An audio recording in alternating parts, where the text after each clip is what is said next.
Hello and welcome to the Independent Dealer Podcast brought to you by Buckeye Dealership Consulting. This week, we have another great installment of How I Built This series, which is, Luke, again, it continues to be one of our favorite, best episodes, best series we do. I think that's always the case, Jeff. Whenever dealers or other entrepreneurs can listen to how dealers built this or how any business owner built this, it's refreshing. Some of the same people are having the same problems we have. Some of the people use the same products we do.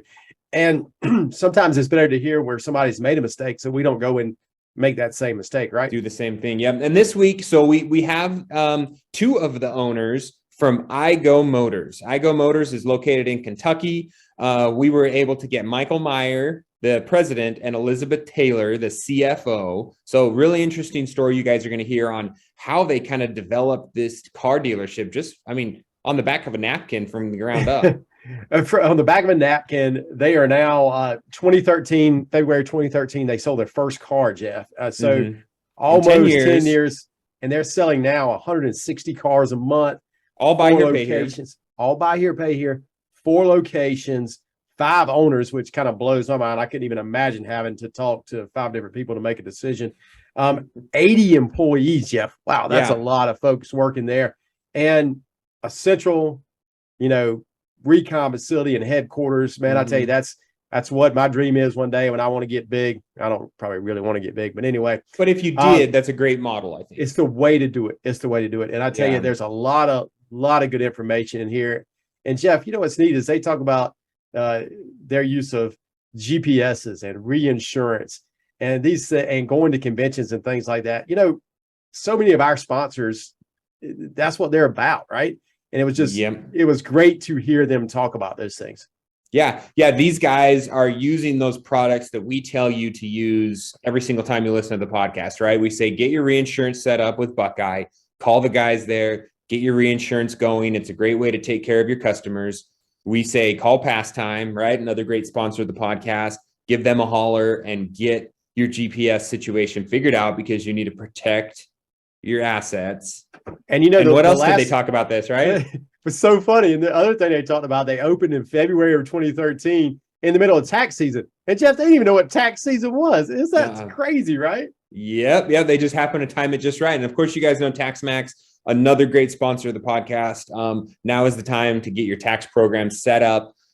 Fourth quarter programs running, and then obviously your first quarter program coming up where you can start filing the taxes right in your dealership, get the money straight to yourself. So that is the pitch for our sponsors, guys. We're not going to interrupt this podcast to give any more ads. We're going to get right into it. You are listening to the Independent Dealer Podcast with hosts Luke Godwin and Jeff Watson.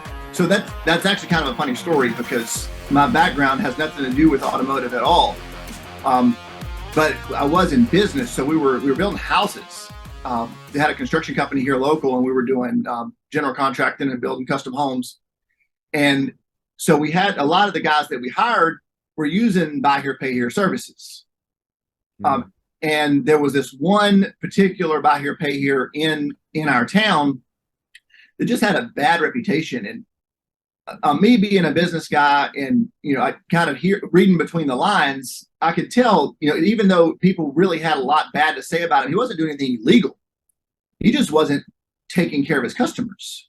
He probably didn't even know the car was going to break, but he just kind of said whatever when it broke, like that's not, you bought it as is. And so one of my best employees, even against my recommendation, use this guy, got a car, and it started breaking right away, which we all know that happens. But it was the way that it went down that really got to me. So he had to put a transmission in about 3 weeks in, which he paid for out of his own pocket, my employee. And then after that, the engine started messing up, and it wasn't like it was long enough where neglect could have been the cause. It just was a kind of a dud car. And the guy's like, I can't do anything for you. Josh, my guy, was like, I can't. I already spent $1,500 on the transmission. I can't afford the engine and the payment. So he actually brought the car back to him and dropped it off. But he told him, he's like, listen, just put it on my payments, do something. I'll keep the car. I literally can't afford the engine. And you know how our customers are. Oh yeah. Yeah. And Well, so you go ahead. I was just, Jeff, we've had several people who started out of being builders, right? There's been the Watkins, he was a contractor, and I think there was a guy down in Louisiana we had on one time that was a contractor. That's just funny that it seems like when people make a lot of money, then they start being going the other way, developing and stuff like that. But I guess, Michael, you said that y'all got in 2012.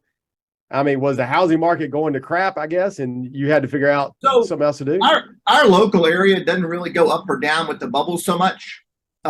We're building custom homes mostly for people moving in from out of state, so everything is still cheap to them.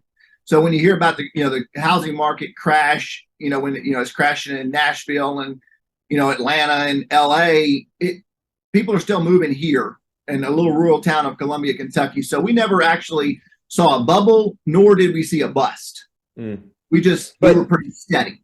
At that time, you saw an opportunity through your employee kind of being mishandled by another buy here, pay here, and you said, hey, here is an underserviced or ill-handled business opportunity. What was the next step? Why did you think, hey, I want to take all this good money I have building custom homes and I want to throw it after this crazy idea of carrying notes? Yeah, so I had a buddy that also had worked for me. But we grew up with him, and his brother was doing buy here, pay here down in Nashville, and so he would always talk about how that was going. So I had heard buy here, pay here, knew a little bit about it, and so what I did was I went and checked like how much this car cost this guy locally, and it back then he actually paid about what he got as a down payment.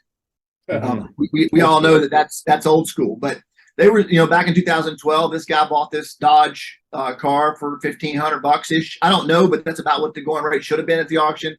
That's what Josh gave us. The down payment was $1,500. So I was like, this guy didn't have anything in the car, and he's got a loan, going to get $5,000 out of this car. Why wouldn't he keep that customer? That was my question. I'm looking at it not only from taking care of the customer, I'm looking at it from a financial standpoint, saying, why would this guy let Josh dropped the car off at the lot when he could have kept him in this car by fixing the engine? I'm sure he could have got it fixed cheap. That's what I'm thinking. I don't know. At the time, I'm just thinking, what is the deal here? So I started rolling the numbers around in my head, and the numbers in my head started making sense. So I started putting them on paper, running some projections, and I knew nothing. I didn't have anybody to tell me the numbers. I'm just guessing at everything. I'm like, okay, we can buy cars for $1,000 and we can get $1,000 down. And then you got, you're selling them for this much. And so I can afford to put a lot of engines in. And I think if I take care of my customers, I can take all the customers from this local area.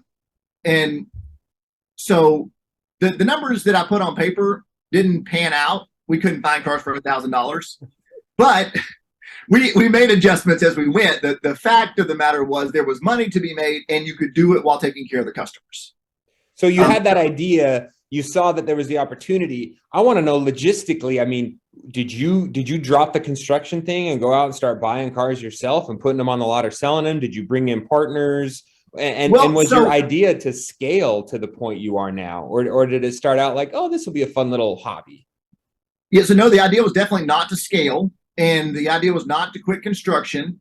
I just figured buy here, pay here was easy. I wouldn't even need to work. Like I just keep on building houses, right? Yeah. Sell them to your employees and carry the notes for them. You just get like 3 employees and put cars out on payments, and they just take care of it. Yeah. Of course they do. Yeah. It's good to go. So my projections now here's what we were looking at. So I'm looking at like, if we can sell 5 cars a month. Now so my brother-in-law who was working on the road, who he had married my sister. They had their first child, and I thought, well, they probably want to come off the road, and he knows about cars. Like he grew up with cars. So and Sarah, my sister, she's great with accounting and the office management part. I'm like, this is a good pair. So I made the call to them, and I'm like, hey, y'all should come run this buy here, pay here thing for me. You can make as much money as you're making on the road. And then I just thought, well, I'm just going to keep doing construction. So he had this little shop, a little 2-car garage by his house.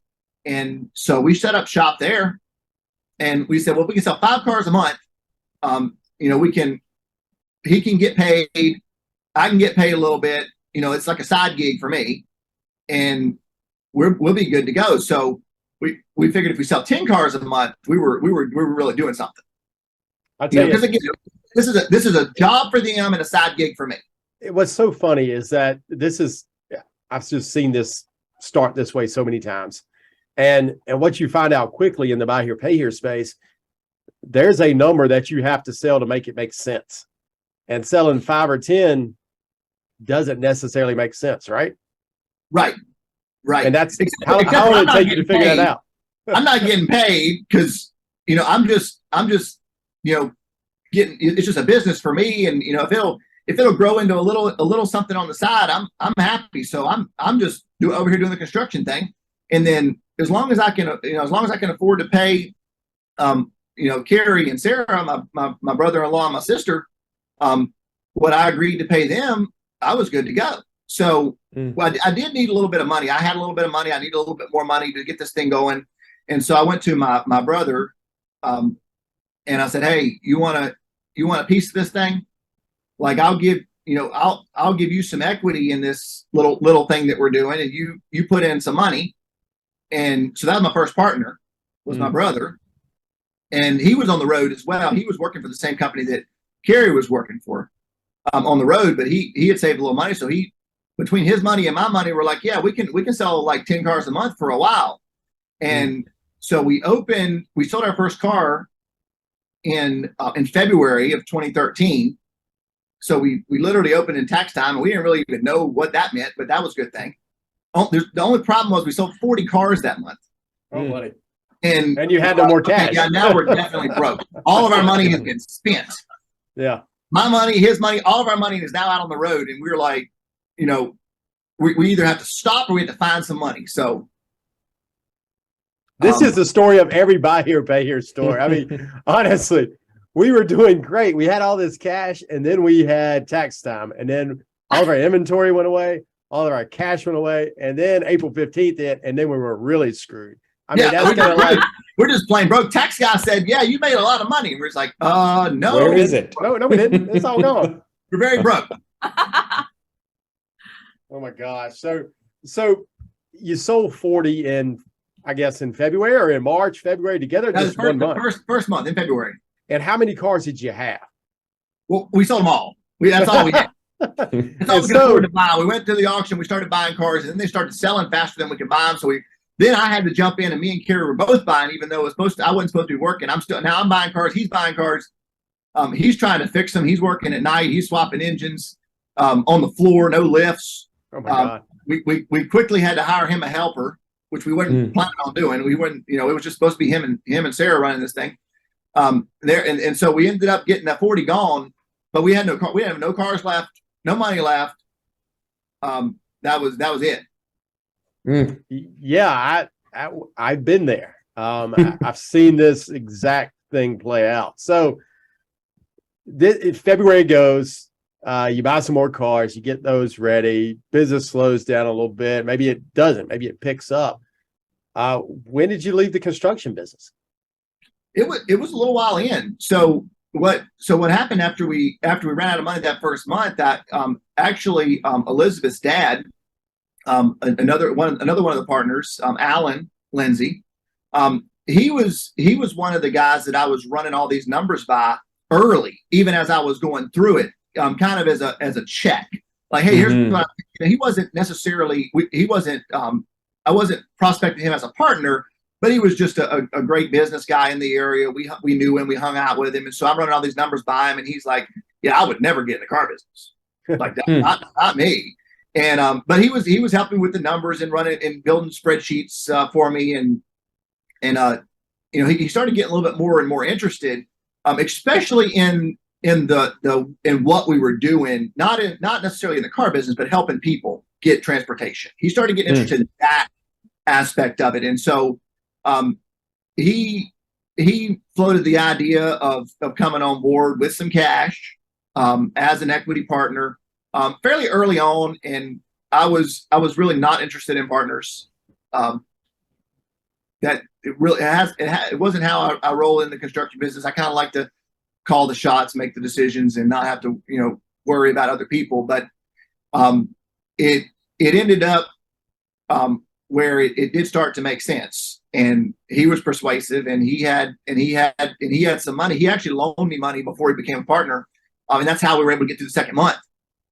Just as and he knew it wasn't a short-term loan. He knew what was going down. He was loaning me money on it at a decent interest rate, and it was going to stay in for a long time.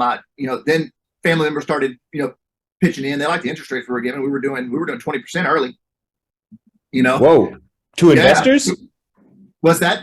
20% return to investors. Yeah, so friends and family are we're trying to just stay in business. Yeah, non-secured, I imagine. Oh yeah, totally non-secure. They based just on a handshake, and that's a big number to return, because you're probably only making about 28%. Oh, it's a big number to return. Of course, we ran more projections, and we and taking into consideration the interest rates, and it still looked like the money was there. So I didn't mind spreading it around a little bit, not on a partner. Not necessarily as partners, but as high interest rate. I said, if you want to partner with me in these funds, I'll give you a good return. And that's kind of how I did it early. But it wasn't too long before first off, Kerry, who started as an employee, he wanted a piece of it. So he came in as a partner. So now I got me and David, David is your brother-in-law. Yep. And so now they're both partners. Of course, David's just dad. He's out on the road working. Okay. And then Sarah and Elizabeth are good friends, and Sarah starts needing help in the office, and the books were just a plain mess. Have you ever seen a startup buy here, pay here? That is just a construction guy try to do buy here, pay here books? Yeah. So you love your sister, but she needs some help. Well, she's good with numbers, but she has no idea about accounting. Yeah. Nobody does. It's a complete mystery. So this is what, 2, 3, 4, 5 years into it. We're talking about like 20. No, we're talking about like 1 year into it. Wow. This all changes in 1 year. So 12 months, you guys go from 0 to 60. Yeah, things are moving crazy fast. Wow. We never stopped selling 30, 40 a month. So we're trying to come up with cash. We're paying 20%. We're trying to staff this place. So just a huge demand in your area for what you're doing. Yeah, huge demand. We're in the middle of absolute nowhere. Wow. Selling to 12 counties. People are driving from everywhere. Like we put them on Facebook, and they just sell them the same day. Like we never had more than 5 cars in inventory. We're selling 30, 40 cars a month. I got a question. Was that because I've seen this happen with startup buy here, pay here's, and what happens is sometimes it brings people out of the woodwork who are just bad customers. Did you start to see that early on, or was it just a case where there was a hole in supply of your product in that area, or was it people who had already been Luke's asking, were you ignorant in the beginning and did a bunch of crappy loans to people that shouldn't have had cars? Which plenty of people do. But I think, what I've seen is in the beginning that happens at a more rapid pace in startup buy here, pay here. Did you see that or no? I think there was a hole in the market, but also we would literally loan to anybody that had a down payment. Okay. Yeah, kind of loose underwriting. Hey, you're here. You're a good guy. You're local. Let's get you. Yeah, you're good to go. And we didn't have a lot of trouble with. We started GPSs immediately. That was one of the things that Alan actually pushed to make sure to get GPS on all those vehicles, so we could recover the assets. We did. Obviously, like everybody else starting out buy here, pay here, we reput our own stuff. I've had guns pulled on me, knives pulled on me. It's just you're just out there repoing your own cars. Yeah, we've chased cars down all night long, and then got pulled over by the cops thinking we were the bad guys. We've done it all.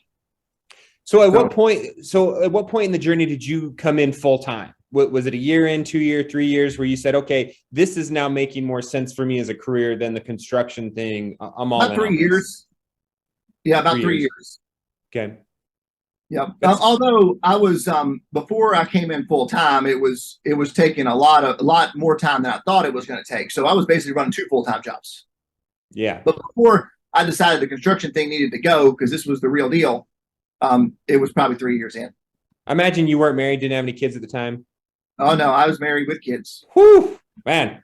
There you go. 3 full-time jobs. So that's right. At one point you brought in more owners, and I want to talk about that because you have such a unique ownership structure in having a private company, but 5, is that what you said? Kind of 5 owners, 5 owners, your brother, your brother-in-law, Elizabeth, and Elizabeth's dad. Is that the Right. structure? Okay. Yep. But how did that develop? And maybe Elizabeth, maybe you can speak to that. I want to hear from you. At what point did you come in? What was going on? And why did you ever think that you wanted to kind of hook yourself to this, buy here, pay here car lot thing? I'm not sure I thought that. I really don't think I did. You got guilted into it, or is this? No. It actually turned out to be a lot more than I realized. Like he said, his sister and I were really good friends. And when she started needing help in the office, I had just gotten married and come off the road. My family was a full-time touring band. And so my dad did a lot of business on the side, but I just didn't have anything to do and I was bored to death. So why not? You're the Partridge Family? Yeah, kind of like that. Down that road a little bit. We were gospel, so we sang all over the country, mostly in churches, but quite a few festivals too. It was just my whole life growing up. So coming off that and not having anything to do, I was like, yeah, I'll take some books. I'll try to mess with some. I mean, I didn't quite realize how bad it was. I don't say that lightly, but it was pretty bad. I'm used to my dad. He's extremely detailed and like he has things structured just very specifically. And so I kind of came into it with this like I didn't really understand quite how bad it was. Yeah, she's like, why does QuickBooks say negative 200,000? I'm like, oh, don't worry about that. We just use QuickBooks for the P&L. We got the real money over here on the back of the checkbook, hand ledgers. $22. You guys, I was like, where does this $50,000 go? And he's like, blah, blah, blah, blah. That was 2 whole years ago. I'm like, you all, this is crazy. Like QuickBooks ought to say what's real. So Elizabeth, it took a while to get that straightened out, and then I just worked.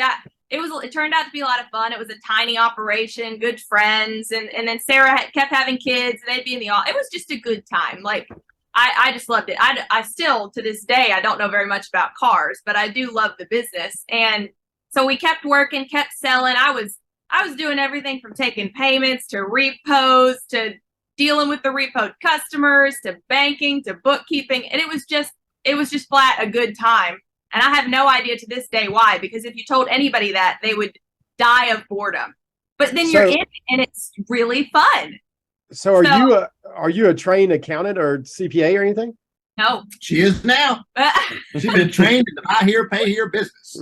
Okay. Yeah. The School of Hard Knocks. The School of Hard Knocks at iGo.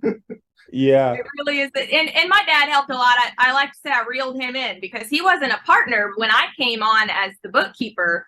And I would go to him and be like, what are they doing? What is this? And he would help me kind of fix bigger problems and structure stuff in the bookkeeping a little better. And so by the time, when did he come on? 2016? No, it was earlier than that. 15 maybe? 14? It was 14. Okay, so a couple years in. Yeah. He did. And at some point along the line, I think Michael was like, well, I don't want to lose the bookkeeper. So they brought me on as a partner. I could see the potential. There was a little bit more than bookkeeper there. And where else was I going to go? I was having the time of my life. So they brought me on as a partner, and then that was the 5. It kind of sealed the deal. And we've been doing it ever since. It gets wild sometimes. I'm not going to lie. You get that many people in a room, especially family. Everyone laughs at us. They're like, how do you do this? We don't know. It really works. I could not do that. And I think the dynamic, a brother-in-law, neighbor, daughter. Yeah, that would be quite the party. So we're probably at what, 2015 or 16, still one location. Is that the case at that point? 2014. Yep. 2014. So how does the discussion begin to to expand. You've got the band together, Elizabeth's band here, and we've got 5 people who are 4 of them working in the dealership, 1 of them maybe not. How do you get everybody on board to start the expansion? And what was your first piece in that expansion? Did you map it all out, or did you just go, hey, we're going here first? Yeah, we especially back then, we just kind of roll with whatever we think. There was a map with demographics, like whiteboard looking thing that said where we should go. It hung on the wall forever. So there was sort of a plan. Mm-hmm. Our first location that was our second location, the first additional location that we had, we actually didn't even open it as the same business. We were really trying to do some testing, and our original business, which was called Integrity Auto Sales, was doing so well. We were doing 0% interest, because I thought, well, that's just dumb to not tell the customer exactly how much the payment is, like how much they're going to pay. If you're going to sell them a car for $8,000, they pay $8,000. So we found out real quick that Uncle Sam likes to rape you when you do that, because you don't get to collect the interest as you go, and they want the profit all up front. And of course, we got to have enough money to pay the bills. So it's in the markup versus in the interest. So it's not really, anyway, we found out pretty quick that you should just, if you're going to just get this amount of money, mark the car down and put the interest on it. And so, but we were doing so well, we were actually a little scared of changing that, because it was kind of our thing. So we opened a business in the next town over, and we charged the interest. We went with a little bit higher end ACV. It wasn't even the same name. And we gave away free oil changes and did some other stuff. But to do that, we needed somebody to run it. So that's when we called David, who's a silent partner. We said, hey, now you should quit. Come run this other lot that we're. So there you go. And we learned a lot, and we mixed the 2 models. But at the end of the day, they were too close together. And basically what was happening was the customers would just go to both lots and find out what inventory they wanted and go that route. And they didn't care one bit that the inventory was 15% interest to one lot and 0% interest at the other. They didn't care one bit what the price was. They didn't care about any of it except for what car they wanted, how much money they had down, and if they could afford the payments. So we learned pretty quick that interest was not going to be a problem in the customer's perspective. They did kind of like the oil changes, and as far as the inventory goes, you can just put the same inventory, like put the high end and the low end inventory on the same lot, and they'll just go and choose in one lot. So we were really losing a lot of money in overhead, and it wasn't getting us any extra sales. So we ended up shutting that location down and mixing the 2 models and going back to our original location. That's so many people do that. They open 2 lots and sell the same amount of cars, Jeff Watson. And it just doubles your overhead, and it takes people a while to figure that out. I'm glad y'all figured it out sooner than later. Yeah, and it wasn't that we weren't planning on expanding, but you gotta do it at the right time, and you gotta pay attention to your location. So I want to know also, as we go down this road of you guys expanding to more locations, when did because it sounds like prior to this, it was almost like the Wild West. Like, Michael was repoing, Elizabeth was repoing, and everyone was kind of doing everything. When did you guys really start to put in like structures, policy, procedures, get a DMS? Did that all kind of come about at the same time, or is that something that recently developed? The DMS, we kind of lucked out on the DMS, because I didn't know anything about DMSs, but I did research, and I knew we needed to be able to do this on a software, not on a hand ledger. So before we ever sold our first deal, we actually selected a DMS, and from the beginning, we were using a DMS, and we're still using that same DMS to this day, which is a little crazy, because I don't know how we picked that one the first time and didn't have to switch like 3 times. People do. Yeah, so we are going to be switching, but the same DMS we started with, we're using to this day. So we did have that that advantage. What are you on? Got to be Wayne Really? Reeves. Auto Manager. Oh, Exactly. Yeah. never heard of it. Alan, he's the software guy, the IT guy. He's basically made this DMS work for us, even though it wasn't necessarily designed for it. It's a desktop version of a DMS. Yikes. Oh God. That we're using at 4 locations via cloud server. Oh my God. Yeah. And So what, and so the DMS came along pretty early and you guys have stuck with it and made it work. When did you guys start to have to put in structure? Because I think scaling to the size you are now, I mean, that's some growing pains, right? That's like, okay, I'm no longer the one doing the repost, but now I got to teach these people in different locations to do everything consistent. How do you guys coordinate that right now? Or what about those growing pains? The reason that we had to put structure in is because we were looking to grow, and we started. I don't even know where we heard that we should be going to the Buy Here Pay Here conference, which was back when Ken Shilston and Ingram was running the Buy Here Pay Here before NIDA bought them out. And where did we decide we needed to go to that thing? I don't know where we heard that we need to go to this conference. So we did that, and I think we were mainly looking for funding. So we started a conversation with quite a few of the funding guys, but ended up with really getting interested in Primaland. And we never pulled the trigger with Primaland. But what they did help us with was what we needed to be doing to be able to get money like that.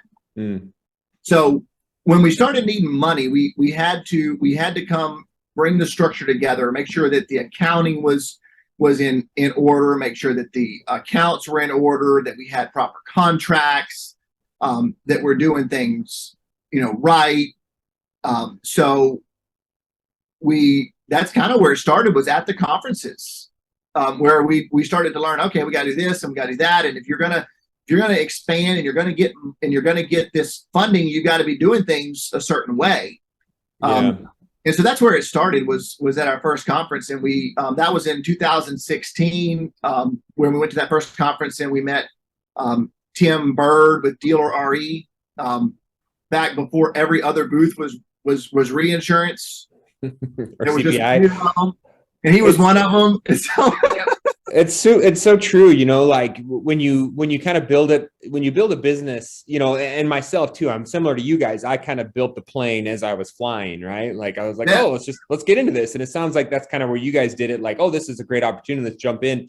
And then you learn a bunch of these things and you kind of build the ship as you go. But you learn that to be attractive, if you have those ambitions where you want to get funding or be attractive to banks, you have to have all this structure in place. They don't want to step into a guy that's keeping track of his payments on Excel spreadsheets and doesn't know his financial statements.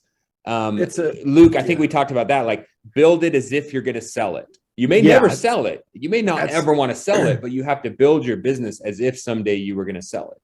Joe McCluskey said that to us, build it as if you're going to sell it. And we're talking about someone who sells 200 to 300 cars a month, several locations, probably one of the brightest independent dealers, if not dealers in the country, told us that. And it's so funny that at Primaland, you want to talk about just some good people. They're not sponsors of the podcast. They're just good people who help dealers get their act together so they can get funding, whether from them or from someone else. Our business is 37 years old, okay? And it was run like crazy, just craziness for the first 20 years of it, okay? But going to the first conferences and being involved in that is so important. And I'm glad y'all brought that up, because if you aren't at conferences and you aren't attending expos and things like that, you just don't know what other people are doing, right, Jeff? I tell you, that's awesome that y'all got there. Something y'all talked about beforehand, and I firmly believe this is key to having the amount of locations y'all have, and that's having a centralized recon facility with kind of like your corporate office in that position. Can you talk about how y'all came about going to that and having like the the center cap with the spokes around it, and how vital is that to what y'all do today? Yeah. So at our first location, we started with a two-car garage. It didn't even have enough ceiling height for a lift, and we framed up an office in the corner of it that was exactly the size that was needed for the Motor Vehicle Commission to give us a license. And quickly started adding on to that location. And so it's kind of on a hill. So every time you add on, it's like a different level. And everything in Kentucky on a hill. Yes. And so we had like 42 additions, and each one of them was like a different level. So you couldn't roll a cart through there, but we ended up with 8 lifts. And we were still subbing out the major work. We were still subbing out, we didn't do any body work. We didn't do transmission work, did a little engine work. We subbed all those out. But that was our headquarters. We turned the original 2-car garage, which is 1,200 square feet, into our corporate office, but we were still selling out of that location as well. So the front portion of that location, we walled it off and we put one-way glass, and we had our sales staff up there. And then we were in the back doing, running operations for both of our locations at the time. Bowling Green, we had opened the second location 90 miles from us, well, 70 something miles maybe from us. And so, because we didn't want to make the same mistake, we wanted to go further out into a bigger city and not sell to the same customers.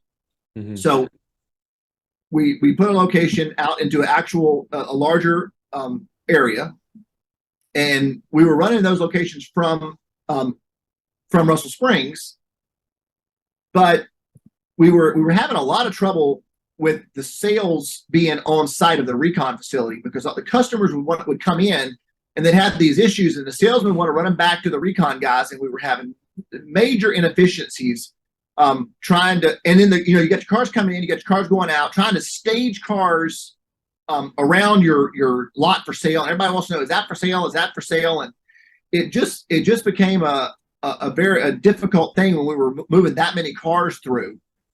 Plus, we only had an acre and a half usable there.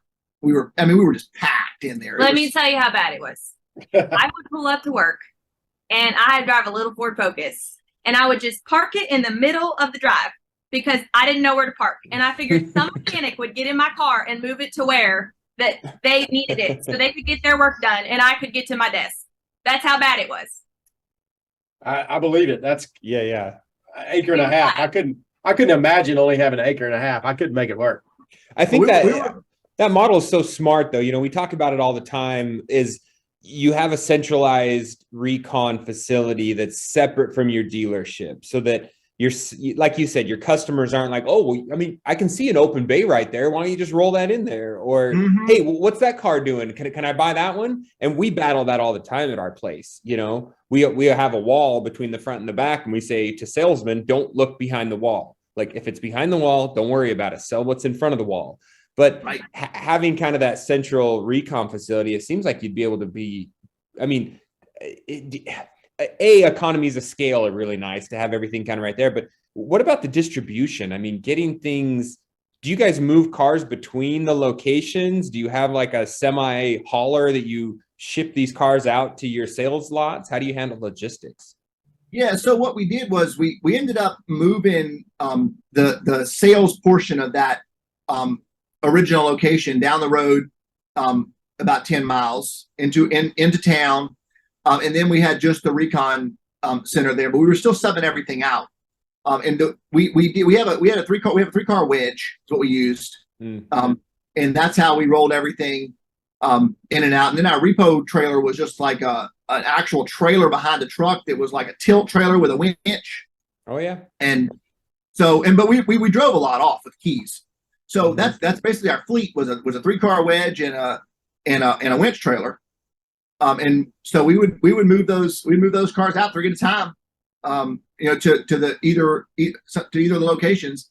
And then we moved down the road about 6 miles to a 30-acre facility with multiple buildings, a nice office. Of course, we built most of it, remodeled most of it. It was an old sawmill. And then that's when we moved all of our subs in-house. We basically bought all their shops out, moved them in-house. So we were able to do that. Our junkyard we had all of our junk cars were parked 3 miles from our other location because you couldn't park them on an acre and a half.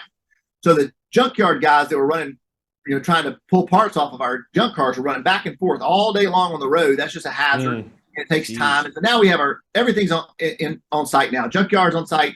All of our subs are on site, and we upgraded our hauling fleet to a semi with a 6-7 car hauler, but quickly realized that it's much cheaper to hire that done. Yeah. Because by the time you pay for your CDL drivers and your insurance and maintenance on the truck, and unless you're willing to somehow, hire somebody to dispatch hauling other people's cars, you're going to deadhead all the way to the auction, and then pick up the load of cars and run back. And it was costing us almost twice as much as what we could have hired it done for. So now we're back down to the same. Now we have a rollback truck versus the winch trailer, and back to a 3-car winch. So we haul our own cars from the recon facility out to the sales lots. Any cars that have been repossessed that are there needing recon, we'll load those on the same hauler and run them back. So we're not deadheading near as much, and we're in the 3-car way just fine. Everything coming from auctions now are hired in. You're hired out. So what's the typical distance from your recon center out to these 4 sales locations? You 70 miles? We're fairly close. We've got the closest one's about 15 miles roughly. And then we've got one that's 20 miles, one that's 40 miles, and then our longest over in Bowling Green, about 75 miles ish. Okay. I mean, So before we wrap this up, Jeff, I want to ask a question of both, because neither one of y'all, I grew up in the car business. So, I'm learning new things about the car business every day. Elizabeth, I'm going to start with you here. What is the one thing that has surprised you most about this journey you've had in the car business? Oh, I would say the people. It's not just the customers, it's the employees. The people just surprise me, because things are actually simpler than they seem. So I think that what I've surprised to discover is I don't have to know a whole lot about anything I'm doing. I just have to be able to deal with people. So I mean, for me, it's just really shocking. People are where it's at. Yeah, it's a people business for sure. And Michael, I mean, you were building custom homes, and now you're building cars to build a portfolio of cars. What is it that surprised you about this business compared to what you were doing? Well, really, the thing that I wasn't expecting was how much capital it takes. Yeah. That surprised me, because we got in and not thinking we were gonna get our down payment. Our down payment was going to pay for the car. So, buy here, pay here is a very capital intensive business, and you've got to turn a profit, get some equity in the business, or you're just not going to make it. So, anybody that thinks they're going to be able to pull their equity out, and you got a P&L that says you make so much money, and then the government wants to tax you on that money. Well, you can't take that money out. You can take some of it out as whatever. If you can't pay yourself a salary, then you're doing something wrong, obviously, and it should be a decent salary, compared to what the business that you're doing.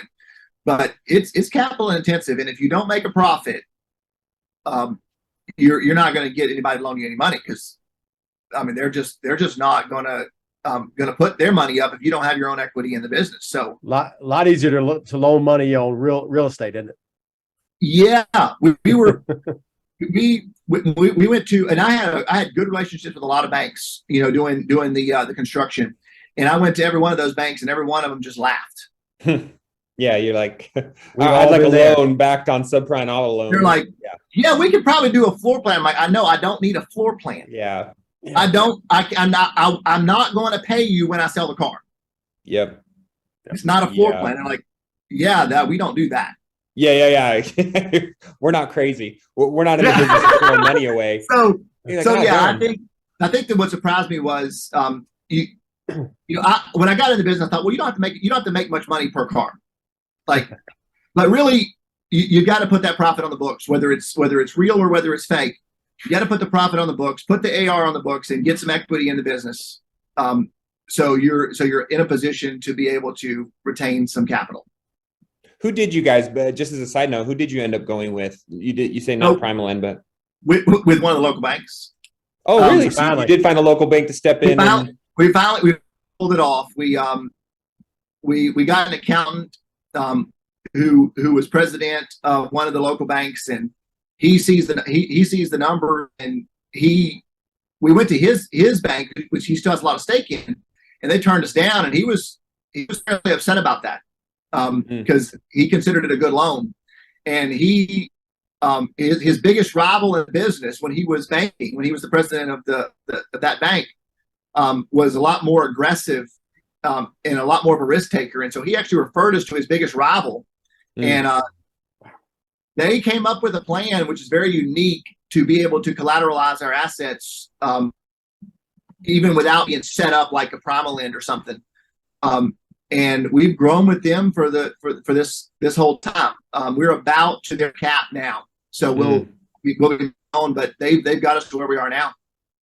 That's a great story because that doesn't happen every day. Yeah, but also a great lesson. You always want to. Told us that was involved. Shopping those banks against each other is always smart, no matter what you're doing. I think we think as buy here, pay here dealers, we're so excited just to get one bank to say yes, or think we could even get in one to get a line or a real estate or anything. But like, you always got to, play them against each other as much as you can. For sure. Any other parting words, you guys, for the audience listening? Takeaways, things you wish you'd done earlier, things you wish you hadn't done? Probably one of the best things that we did, and I know a lot of buy here, pay here's are doing it now. Most of them probably are, but the reinsurance is probably one of the best things that we did. And not just for the for putting money away, tax deferred for yourself, but actually charging the customer extra for the services and then taking care of the customer. So what we do is we charge customers for those side items that we're reinsuring, whether it's the CPI or DCC or your service contract, whatever route you're gonna take. The customer will pay for that because they can do that in lieu of their full coverage insurance, or in lieu of paying for their own engine, or there's some value there, and you can take that money and turn around and use that same money to take care of your customers. So we're not real strict when a customer comes in and they're broke down on what is actually covered and what's not covered. Now we do charge differently. We might put it on their payments if it's not covered, and then charge the service contract what that can be charged. But the big thing is get some reinsurance, charge extra for it, and then we use all of that money to take care of our customers. Not necessarily the portion that we get to keep in our reinsurance company, but any markup on those products all goes back to the customer, along with paying the customer's claims out of that money. That's sage advice right there. Taking care of the customers, keeping these customers on the road, which actually what's got you into the business, is the only way to stay in the business. That's for sure. Guys, thank you so much for your time. This has been fun. It's such a fun story. Thank you for having us. Yeah, thanks for having us on. Pleasure. Dealers helping dealers. Please leave us a review and subscribe. The Independent Dealer Podcast.